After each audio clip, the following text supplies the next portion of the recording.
From awaytogarden.com and robinhoodradio.com, this is A Way to Garden with Margaret Roach, your weekly invitation to dig in and grow. In his new book, Wild Plant Culture, restoration ecologist Jared Rosenbaum says something provocative about gardening with native plants. It's time to expand our vision past supporting birds, butterflies, and bees and fully integrate the most challenging animal of all, the human being, into our native plant gardens, he says. So what all would that mean, and how do we do that? More in a moment, but first this message. Underwriting support from Color Blends, supplying top-quality, spring-blooming Dutch flower bulbs to landscape professionals and ambitious home gardeners. More information on the web, colorblends.com. Jared Rosenbaum is a botanist and restoration ecologist, and he's also co-owner with his wife, Rachel Macco, of Wild Ridge Plants mail-order nursery in New Jersey. His new book, Wild Plant Culture, A Guide to Restoring Edible and Medicinal Native Plant Communities, is out this month. Welcome, Jared. I'm so glad to get to talk to each other.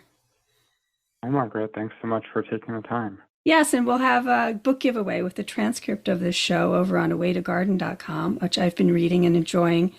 And before we begin talking about that, I wanted to just hear a little bit about Wild Ridge Plants and what else you're up to when you're not writing books. Sure. So we're a native plant nursery. We're in north central New Jersey. We grow native plant species from seed that we collect in local natural areas. And we have a bit of a focus on forest understory herbs and upland meadow plants, and also have always had a strong interest in those plants that have a long cultural relationship with people. So edible native plants, medicinal native plants, and those used in various crafts as well. Yeah, I will maybe touch on some of these later on in the discussion, and I'll put some with the transcript of the show. You have some videos that you've done speaking about those very old relationships of plants with a place, and really wonderful YouTube videos, a series of those. So I want to definitely shout those out. So tell us what ecological, sort of the short version of what ecological restoration is, because that might sound different to gardeners listening. I work as a field botanist in addition to collecting seed and propagating plants here at Wild Ridge.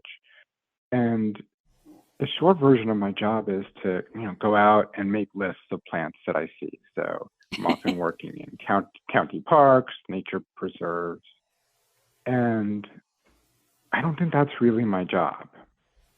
I think what my job is to observe the plant life at a given site and to come up with a narrative about it. So to look at the health, diversity, and abundance of the different wild plant species there and try to figure out, why are these plants here? Or why are they thriving? Or, as is so often the case, why are they not thriving? Or why do I know that this community here could have other species too, but it doesn't?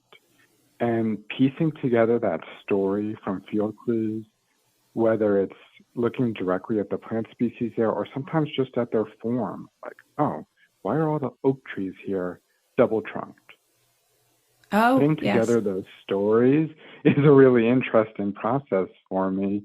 And I have to admit that I'm telling the same story over and over again, and I'm seeing the same woods over and over again as I do botanical survey work.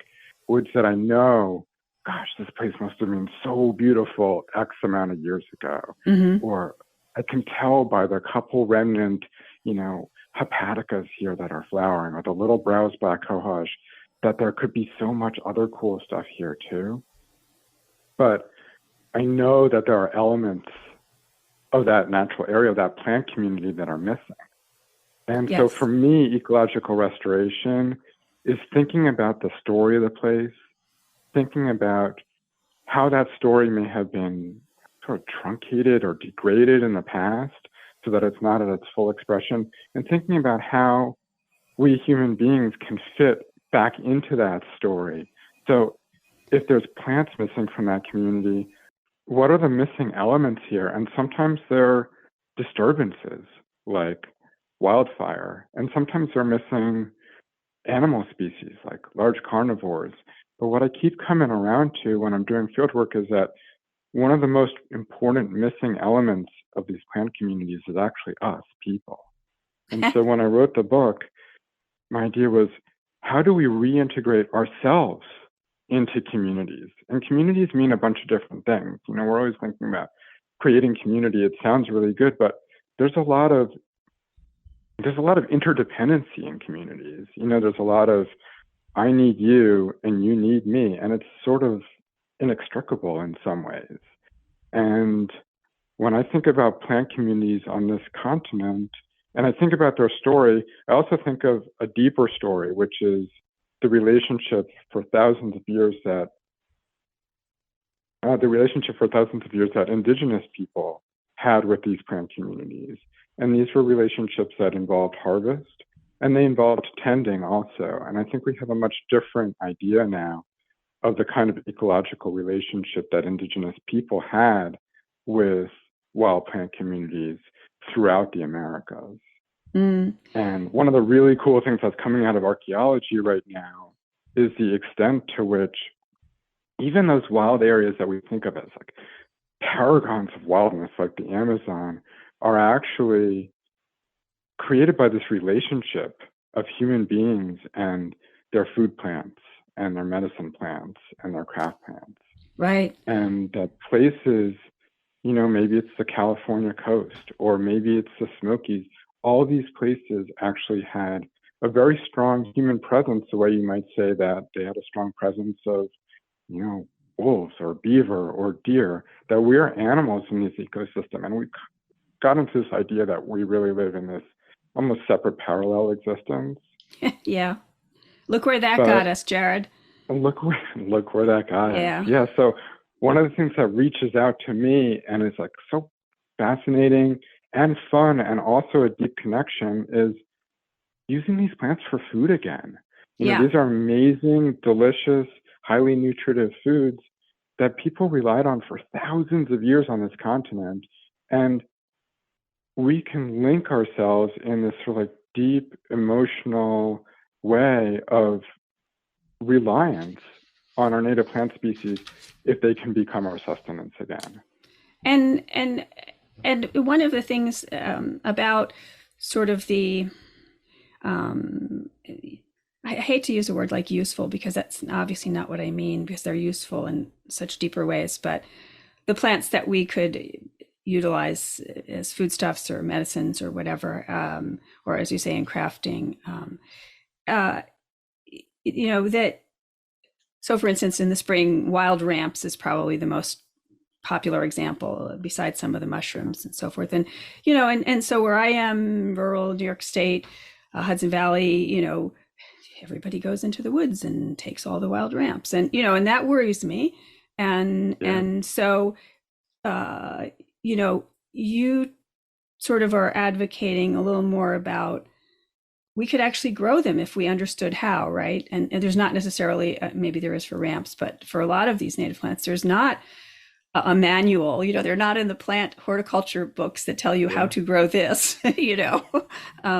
And so inspired by reading, you know, your book, dig into your book, I sort of try to take a mental tour around my garden of the native plants and filter which ones were edible or medicinal, or that I thought were, and I bet many more are that I don't even know. But like golden seal, for instance, one of my favorite woodland plants in the garden for a million years here that I have been growing, Hydrastis canadensis. I mean, so that's one, for instance. And I used to grow Jerusalem artichoke, and I have a lot of Aurelia racemosa, the spikenard, the native spikenard, and, you know, and on and on and on. So I thought maybe we could talk about some of the plants that, you know, maybe surprisingly to people, you know, aronias, elderberries, blueberries.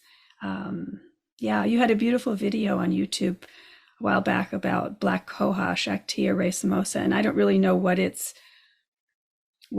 it used for, like a medicinal purpose or something, but that's an incredible plant. Yeah. So we have this sort of trio of, I think, medicinal plants of worldwide repute in our kind of like Appalachian or Highlands upland forests, the ginseng, golden seal, black cohosh. And these are extremely highly regarded medicinal plants and also under a lot of pressure from overharvesting for Yes. medicinal herbs industry.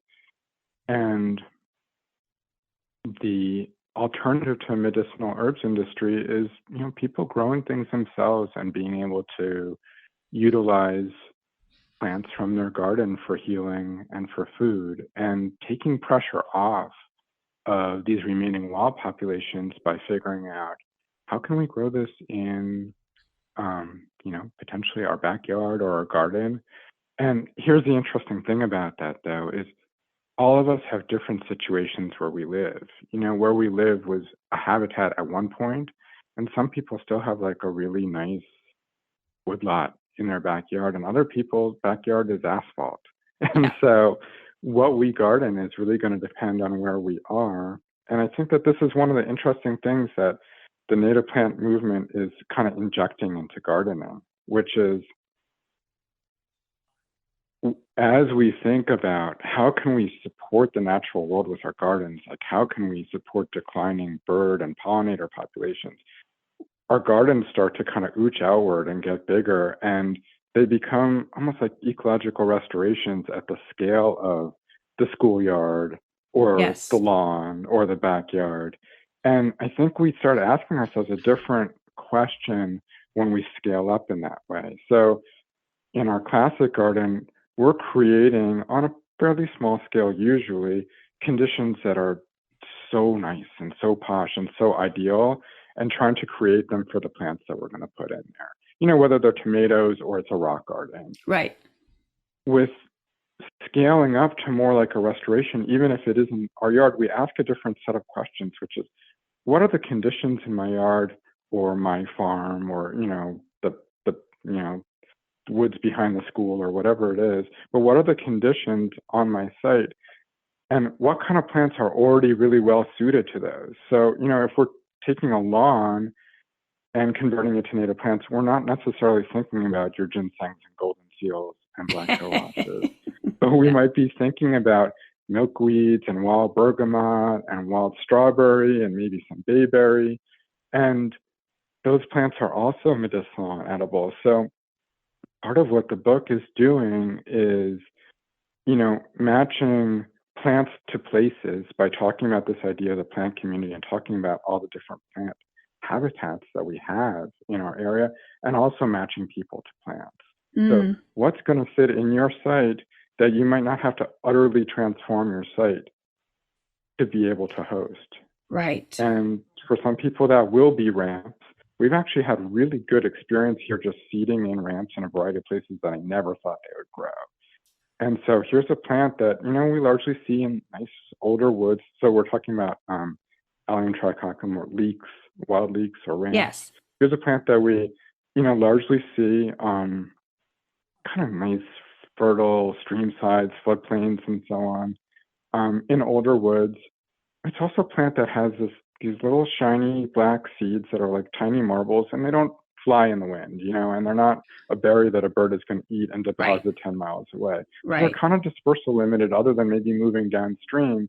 And what we're discovering is just because there's not a lot of ramps around doesn't mean that there couldn't be a lot of ramps. Yes. They need a partner, right? They need a helper. They're not crossing Route 95 on their own anytime soon. But all these young feral woodlots that we have that were farms back in the 50s or earlier, all these kind of abandoned landscapes that are rewilding as best they can, these are places where plants like ramps could grow, but they need us to be a member of the community again. They need our transportation skills. They need our human smarts.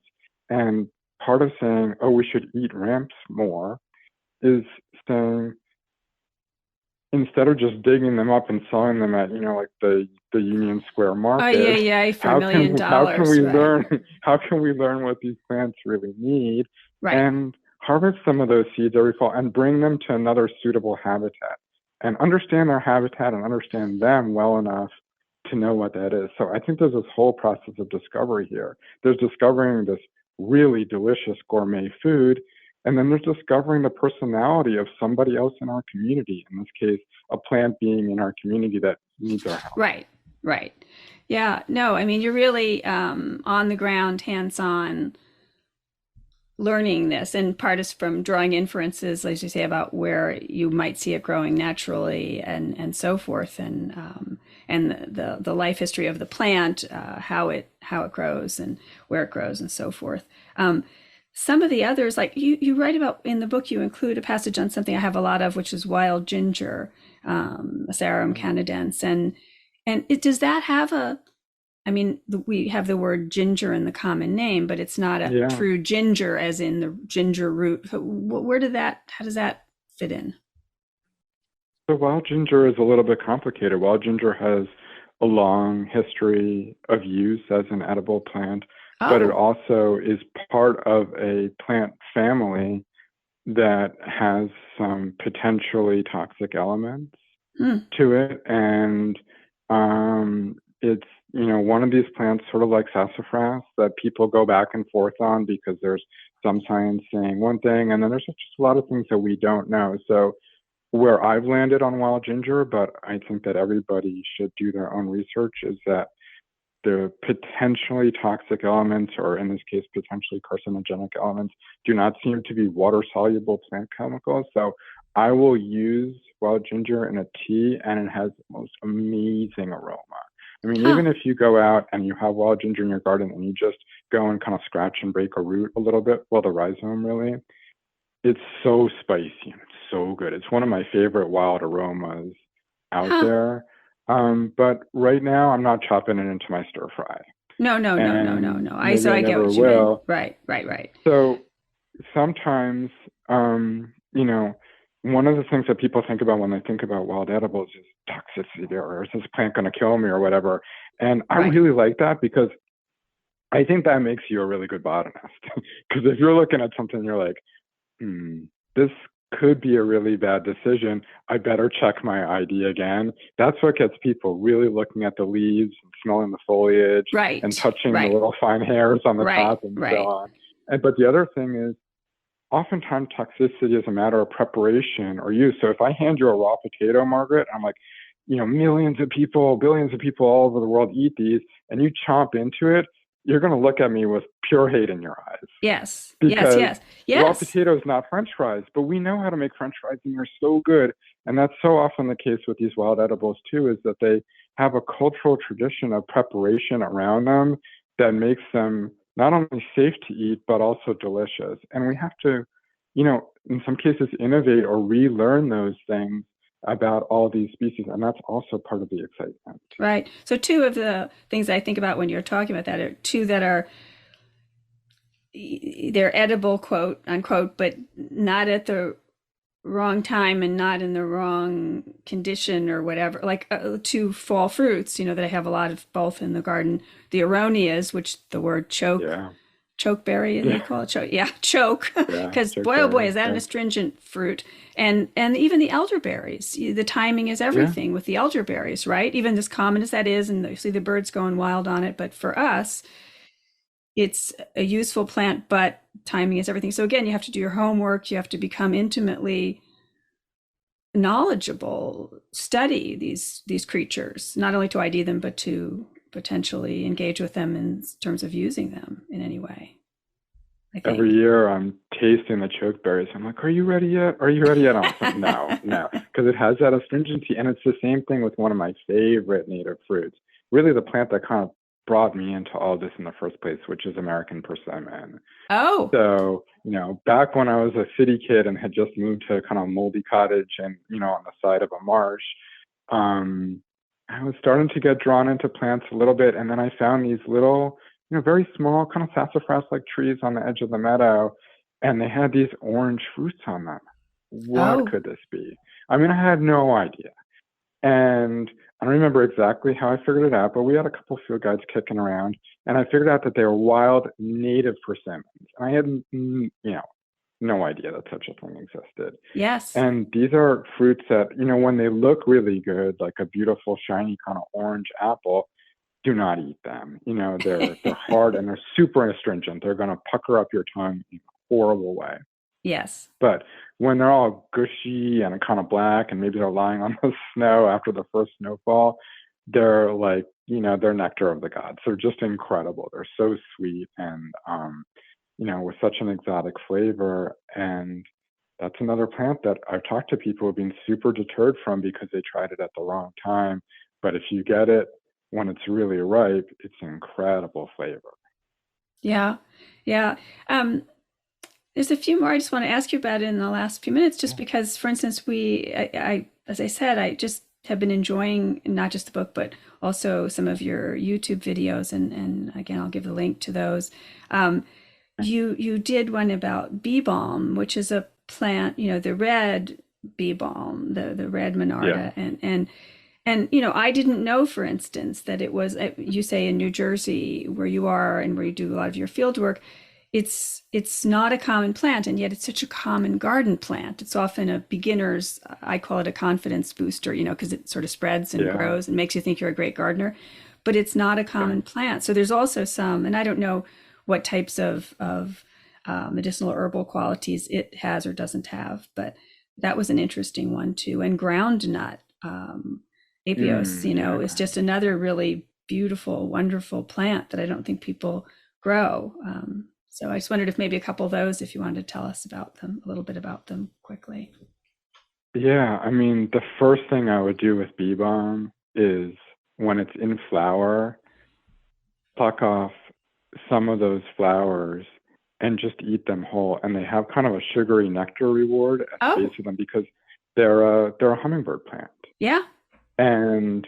But that's mixed with this, so all of Monarda have this kind of overtone of thyme or oregano. They're in the mint family. They have a lot of allied phytochemicals with some of our culinary mints that we use. So you could certainly use them, sprinkle it on your pizza or whatever. But the flowers have like this little bit of sweet, this little bit of citrus, maybe a tiny bit of rose, and then this oregano thyme overtone. And it's so good. And just think about, just sprinkle that as a garnish on your salad or something. And beautiful. Really that would be beautiful. Yeah. And gorgeous, right? Yeah. So the hummingbirds are onto something, huh? So the hummingbirds have a sweet tooth, as we know, right? Because they all feed on sugar water. And those plants with those long red tubular corollas that the hummingbird bill fits into perfectly tend to have sugar at the base of them. So, people can decide what they feel safe trying, but we also nibble on columbine flowers and even the coral honeysuckle flowers, which I've never really read as being edible anywhere else. But my son, who's 11, will go out and just chomp on those because they're sweet. Yeah. And the last minute, just the groundnut, because that's one that I don't think people try. The Apios. Yeah, groundnut has these tubers underground, and they're kind of like a mix between potatoes and, let's say, chickpeas because they're a legume. And what I'll do is I'll fry them up in a skillet, and the outside skin actually gets super crispy, and I liken them to like a gourmet tater tot because they have a starchy inside, but the outside gets like super crispy and flaky. And they are one of those really good staple foods that were widely transported and tended by indigenous peoples, or probably found through, a lot more frequency in the landscape. And that if we're considering what's going to be our quote unquote meat and potatoes on a native plant diet, like what's really going to last us through the day, that's a great fundamental and really tasty. So that's Apios americana, the ground. Yeah. Well, Wild Plant Culture is the book, and we've been talking with Jared Rosenbaum, the author of it, and co-owner of the Wild Ridge Plants mail order nursery in New Jersey, and lots more stuff. Great YouTube videos. So I'm so glad you made the time today, and I hope we'll talk again soon, Jared. Thank you. Underwriting support from Color Blends, supplying top-quality spring-blooming Dutch flower bulbs to landscape professionals and ambitious home gardeners. More information on the web, colorblends.com. And I hope I'll talk to all the rest of you soon again, too. Now, don't miss an episode. You can subscribe free to the podcast version of the show on Stitcher or Apple Podcasts or Spotify. And you can find me anytime at awaytogarden.com and on Facebook and on Instagram as @awaytogarden. And happy gardening meantime. A Way to Garden with Margaret Roach is a joint production of awaytogarden.com and the smallest NPR station in the nation, Robin Hood Radio.